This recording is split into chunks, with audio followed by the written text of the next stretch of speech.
Hey, what's up? This is Josh Beatler with the Guitar Player School. I help intermediate stuck guitar players massively accelerate their fretboard knowledge so they can improvise, get the music in their head, out of their hands, build their confidence to jam live, and ultimately skip years and years and years of guesswork and see how the whole guitar works. So in this video, we're going to talk about a really important concept that I see this question asked a lot, both with my students and in the online groups and YouTube and everything.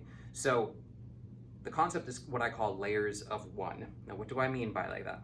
Well, when you're soloing over a chord progression, there are two factors that you need to be thinking about and know ahead of time if you want to escape the rut of just playing by ear, which usually ends up causing you to just play stuck in box shapes.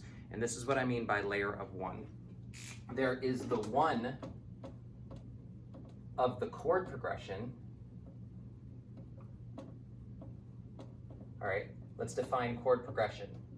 At the simplest form, it's a series of chords, more than one chord. So 2 chords, 3 chords, 4 chords could be a chord progression. Then there's the one of the actual chord that you're on. And these two things you need to be aware of simultaneously if you want to use your fretboard, ear training, and technique to its full capabilities. And this is what the masters do, and they do it intuitively because they've studied it to the point where they don't have to think about it. Now, if you've never thought about this stuff before, you will have to think about it. There is going to be a period where you have to think about it, and you might have to sacrifice some musicality to get through the mechanics and the mental process. But when you're able to integrate both the mental side with the physical side, which is what I train my students to do, you'll be able to not only solo more melodically and freely, but you won't have to think about this stuff as much because it will be burned into your hands and your ears and your eyes. Okay, so one of the chord progression. What do I mean? This is commonly referred to as the tonic. So you have to understand how to make the chords in a major key. So I'm going to assume that you already know how to do that. If you don't know that, there will be a link in the description for another video that will explain that. But let's use some basic chords from the key of C.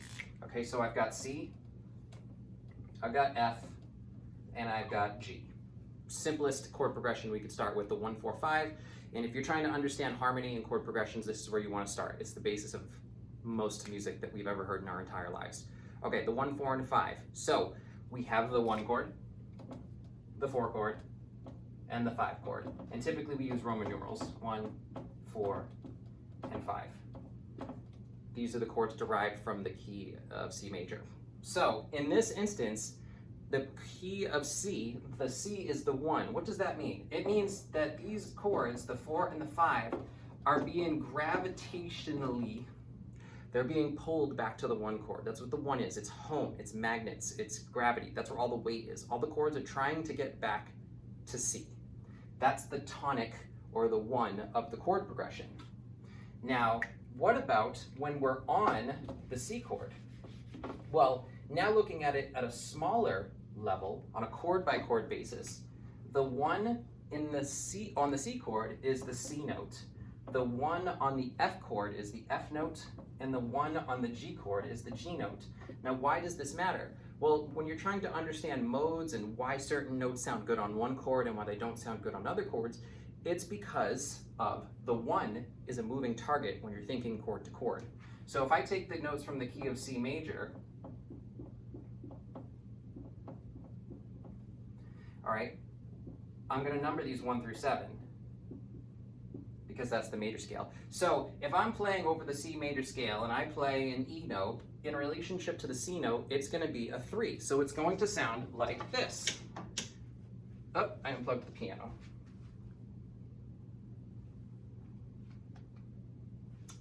I guess I'll just have to skip that part for the time being. Okay, so, lost my train of thought. So, on the C chord, if I play an E note, it's the 3 in relationship to the C chord. Now, what if I play that exact same note, but I play it with the F chord? So now I'm going to reorder these notes.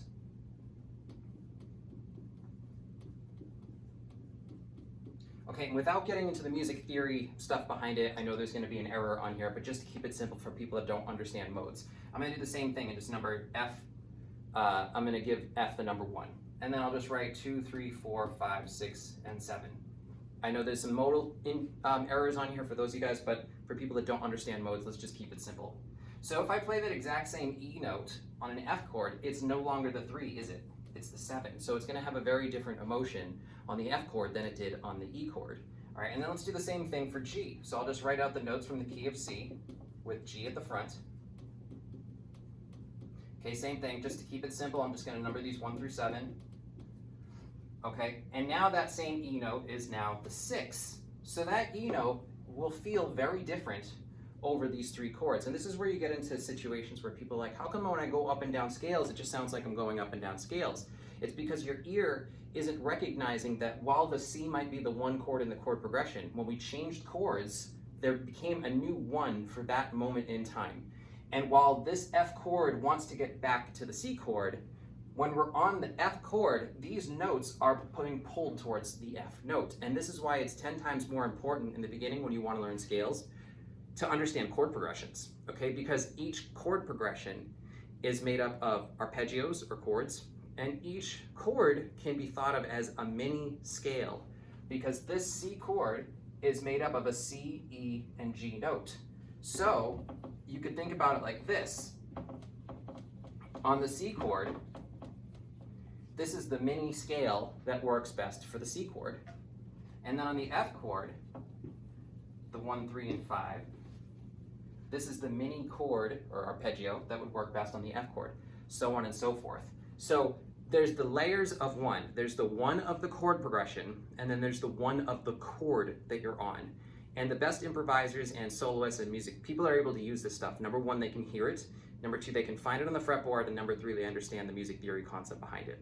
So this is just the music theory concept. To order to get the ear training and the fretboard training, that's what I do in my complete guitar player course. So if you're interested in booking more information with that, there's a link in the description. You can book a short call with me, see if this program's the right fit for you. And other than that, I hope you got value out of this video. Please be sure to hit subscribe, like, and leave a comment if you have any questions. This is Josh Beatler with the Guitar Player School. Practice, rock on.